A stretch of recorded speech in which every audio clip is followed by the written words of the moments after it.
Excited to be here. I kind of want to tell you a little bit more of the, I don't want to say basics, because we don't really know anything about my syndrome. I was born with this very, very rare syndrome that only 2 other people in the world, including myself, that we know of, have. Basically, what this syndrome causes is that I cannot gain weight. Yes, it does sound as good as it is. I could eat absolutely whatever I want, whenever I want, and I won't really gain any weight. I'm going to be 25 in March, and I've never weighed over about 64 pounds my entire life. When I was in college, I hid, well, I didn't hide, everyone knew it was there, but it was a giant tub of Twinkies, donuts, chips, Skittles, and my roommate would say, I could hear you at 12:30 reaching under your bed to get food. But I'm like, you know what? It's all right, I can do these things. Because there are benefits to this syndrome. There are benefits to not being able to gain weight. There are benefits to being visually impaired. There are benefits to being kind of really small. A lot of people think, Lizzie, how in the world are you saying there's benefits when you can only see out of one eye? Let me tell you what the benefits are, because they're great. I wear contacts. Contact. Half off contacts. When I wear my reading glasses, half off prescription. If somebody is annoying me, being rude, stand on my right side. It's like you're not even there. I don't even know you're standing there. Right now, if I stand like this, I have no clue that there's this whole side of the room. Also, being small, I am very willing to volunteer myself to go to Weight Watchers, go to some gym and say, hi, I'm Lizzie. I will be your poster child. Put my face on whatever you need and I will say, hi, I use this program. Look how well it worked. Even though there are really amazing things that have come from this syndrome, there are also things that have been very, very difficult, as you can imagine. Growing up, I was raised 150% normally. When I was my parents' first child, and when I was born, the doctors told my mom, your daughter has no amniotic fluid around her at all. So when I was born, it was a miracle that I came out screaming. The doctors told my parents, we just want to warn you, expect your daughter to never be able to talk, walk, crawl, think, or do anything by herself. Now, as first-time parents, you could think that my parents would say, oh no, why? Why are we getting our first child to have all these unknown problems? That's not what they did. The first thing they told the doctor was, we want to see her, and we are going to take her home and love her and raise her to the best of our abilities. And that's what they did. I credit pretty much everything that I've done in my life to my parents. My dad is here with me today, and my mom is at home watching. Hi, Mom. She's recovering from a surgery, and she has been the glue that's held our family together and giving me the strength to see that she's going through so much, but she has this fighting spirit that she's instilled in me, that I have so proudly been able to stand in front of people and say, you know what, I've had a really difficult life, but that's okay. That's okay. Things have been scary, things have been tough. One of the biggest things that I had to deal with growing up was something that I'm pretty sure every single one of us in this room has dealt with before. Can you guess what that is?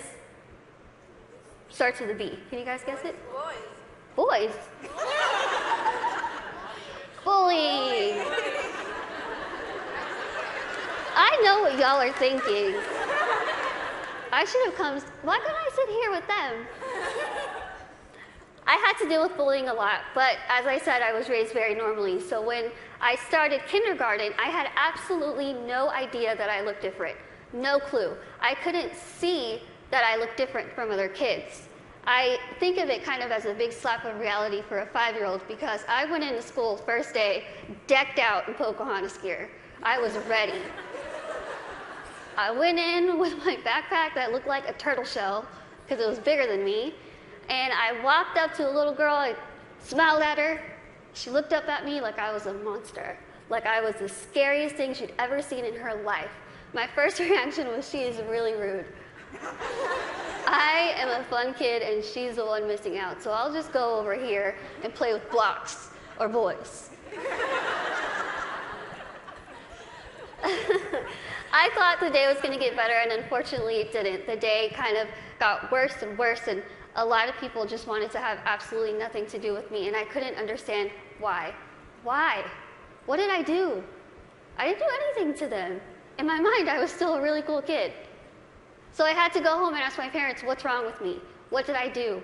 Why don't they like me? And they sat me down and they said, Lizzie, the only thing that's different about you is that you're smaller than the other kids. You have this syndrome, but it's not going to define who you are. They said, go to school, pick your head up, smile, continue to be yourself, and people will see that you're just like them. And so that's what I did. I want you to think and ask yourself this in your head right now. What defines you? Who are you? Is it where you come from? Is it your background? Is it your friends? What is it? What defines who you are as a person? It's taken me a very long time to figure out what defines me.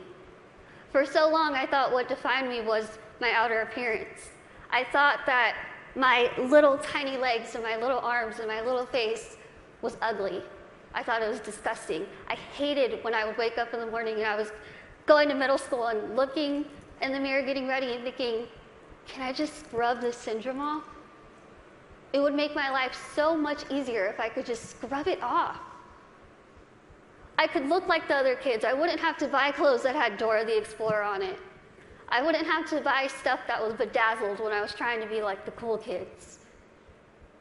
I would wish and pray and hope and do whatever I could to pray that I would wake up in the morning and I would be different and I wouldn't have to deal with these struggles. It's what I wanted every single day, and every single day I was disappointed.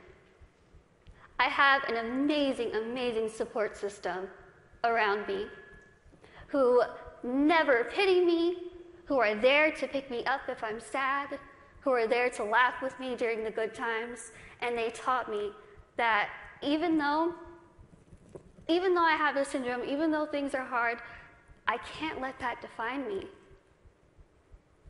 My life was put into my hands, just like your lives are put into yours.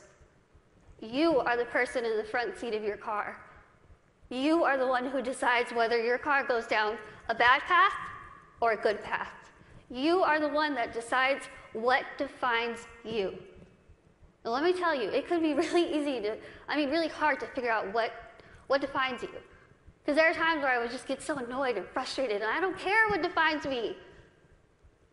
When I was in high school, I found a video, unfortunately, that somebody posted of me labeling me the world's ugliest woman. There were over 4 million views to this video, 8 seconds long, no sound, thousands of comments. People saying, Lizzie, please just do the world a favor, put a gun to your head and kill yourself. Think about that. If people told you that, strangers told you this. I cried my eyes out, of course, and I was ready to kind of fight back, and something kind of clicked in my head, and I thought, I'm just going to leave it alone. I kind of started realizing that my life is in my hands. I could either choose to make this really good, or I can choose to make this really bad. I could either be grateful and open my eyes and realize the things that I do have and make those the things that define me. I can't see out of one eye, but I can see out of the other. I might get sick a lot, but I have really nice hair. Thanks. You guys are like the best little section right here. I lose my train of thought. Okay, where was I? Hair. Okay, thank you. Okay, so I could either choose to be happy or I could choose to kind of be upset with what I have and still kind of complain about it. But then I started realizing, am I gonna let the people who called me a monster define me? Am I gonna let the people who said kill it with fire define me? No.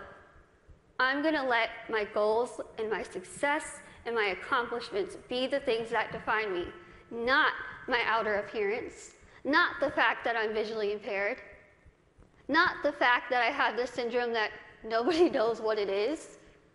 So I told myself I'm gonna work my butt off and do whatever I could to make myself better, because in my mind, the best way that I could get back at all those people who made fun of me, who teased me, who called me ugly, who called me a monster, was to make myself better and to show them, you know what?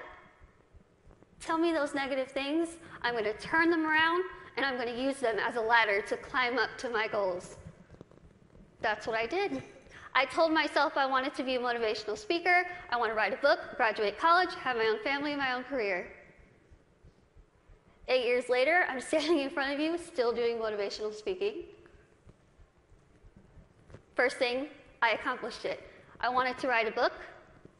In a couple weeks, I will be submitting the manuscript for my 3rd book.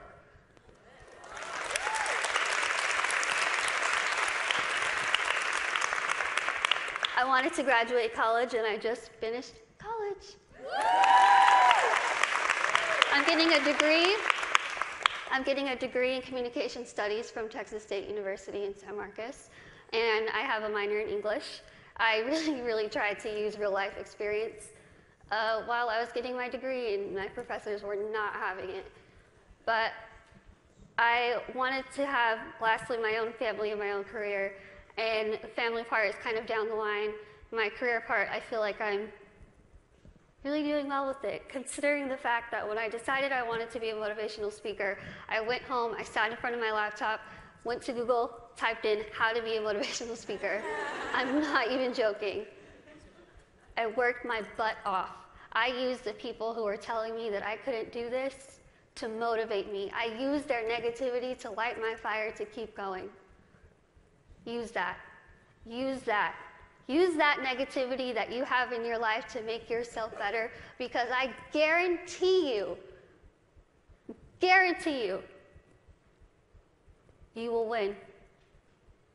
Now, I want to end with asking you again. I want you to leave here and ask yourself what defines you. But remember, brave starts here. Thank you.